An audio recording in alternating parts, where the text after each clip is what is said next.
Dans cet entretien radio, Arnaud Benedetti, fondateur du comité de soutien à Boualem Sansal, exprime une profonde tristesse et inquiétude face à la détention de l'écrivain algérien, qui risque 10 ans de prison après un procès expéditif.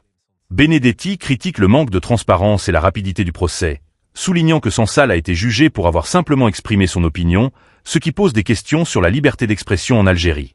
Il mentionne également que Sansal s'est défendu seul, son avocat français n'ayant pas pu plaider en raison du refus des autorités algériennes de lui accorder un visa. D'un côté, Benedetti et les défenseurs de Sansal dénoncent une injustice flagrante et une atteinte aux droits de l'homme, en insistant sur le caractère politique de cette affaire. Ils espèrent une résolution rapide, peut-être par une grâce présidentielle.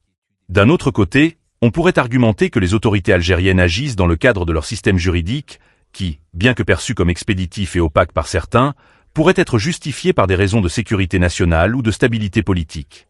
Les défenseurs du gouvernement algérien pourraient affirmer que Sansal a enfreint des lois locales et que son procès, bien que rapide, respecte les procédures légales en vigueur dans le pays.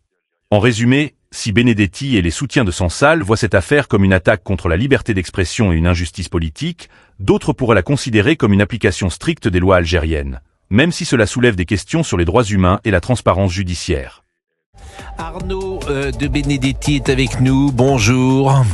Bonjour à vous. Et merci, vous êtes fondateur du comité de soutien de Boualem Sansal. C'est un jour de très grande tristesse et de très grande inquiétude puisque Boualem Sansal est détenu depuis 4 mois dans un cachot, j'ai envie de le dire comme ça, en Algérie. Il y a quelques jours, vous aviez écrit et vous aviez dit, d'après le code pénal algérien, Boualem Sansal risque la prison à perpétuité, voire la peine de mort. Et vous l'aviez dit dans l'émission Point de vue sur le Figaro TV.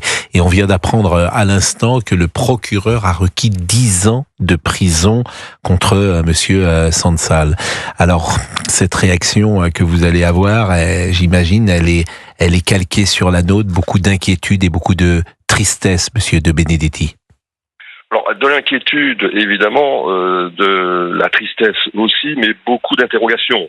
Parce que, d'abord, on est en train d'essayer de recueillir un certain nombre d'éléments pour se faire préciser l'information, mais elle est aujourd'hui à ce stade tout à fait avéré. Il a été jugé dans un procès expéditif. Manifestement, les autorités algériennes n'ont pas voulu donner un excès de publicité, comme on le pensait d'ailleurs initialement à ce procès. On attend maintenant, bien évidemment, le verdict, puisque là, nous avons les réquisitions du procureur et le verdict devrait être délivré dans une semaine, c'est-à-dire le 27 mars. La question essentielle, c'est de savoir comment on doit interpréter finalement ce procès expéditif. S'agit-il de la volonté du pouvoir algérien finalement de se débarrasser de ce problème une fois qu'il aura jugé Boualem Sansal? Quelle sera l'attitude du président Tebboune, grâce ou pas grâce? Ou est-ce qu'il s'agit tout simplement d'une étape supplémentaire dans le calvaire que l'on fait subir à notre ami Boualem Sansal? Aujourd'hui, si vous voulez, le comité de soutien, il oscille entre ces deux questions qui sont des questions essentielles, en effet. Est-ce qu'on va vers un règlement politique rapide, ce qui serait plutôt une bonne nouvelle en l'occurrence, ou est-ce que malheureusement, ce qu'on peut craindre, parce que les autorités algériennes sont très imprévisibles, c'est le moins qu'on puisse dire, vers, un durcissement de la position du pouvoir algérien. Il est 12h05, vous êtes sur Europe 1. Arnaud Benedetti, au moment où on apprend que Boualem Sansal, le procureur, a requis une peine de 10 ans de prison ferme, mais il y a des motifs d'espoir dans ce que je viens d'entendre à l'instant. Est-ce que vous saviez que le procès était aujourd'hui et est-ce que vous savez les conditions dans lesquelles s'est déroulé le procès? Non, mais personne ne sait rien. Personne n'est au courant. On ne sait même pas s'il était présent à l'audience, par exemple, Boualem Sansal. Il était manifestement, ce que je crois comprendre, en tout cas en lisant le papier du Figaro, c'est qu'il était présent à l'audience et il semblerait qu'il était plutôt même en bonne forme physique et qu'il se soit défendu très courageusement. Vous savez, Boualem Sansal est un homme debout depuis le début de cette affaire. Il l'a toujours été toute sa vie, il le montre encore.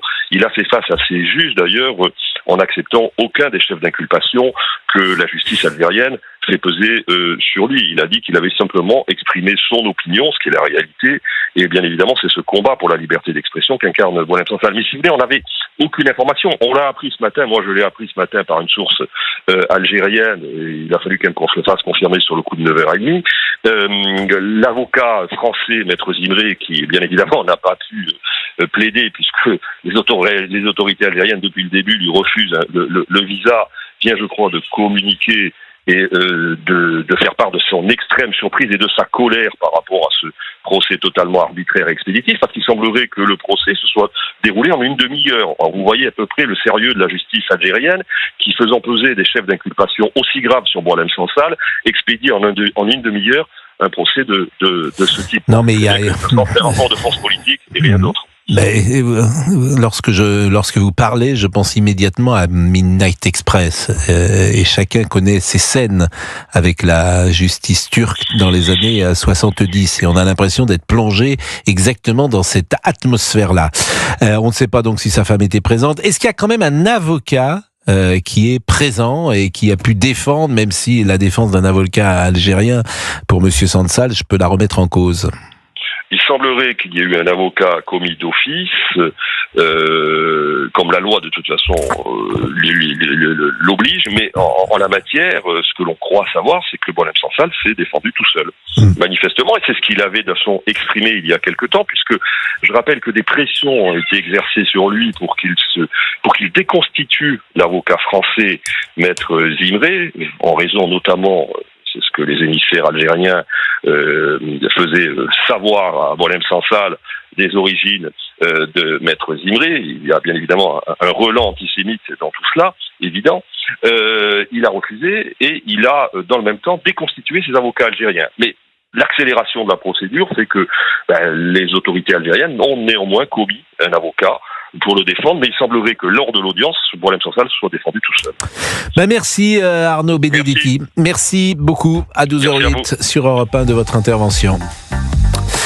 On va marquer une pause et évidemment c'est une information qui ne nous met pas de baume au cœur, bien sûr, même si je veux retenir la solution politique et l'espoir qu'a entrouvert Arnaud Benedetti, c'est-à-dire que après ce verdict, il pourrait y avoir, pourquoi pas, une grâce du président Tebboune, si tant est que cette affaire soit résolue sur le plan politique.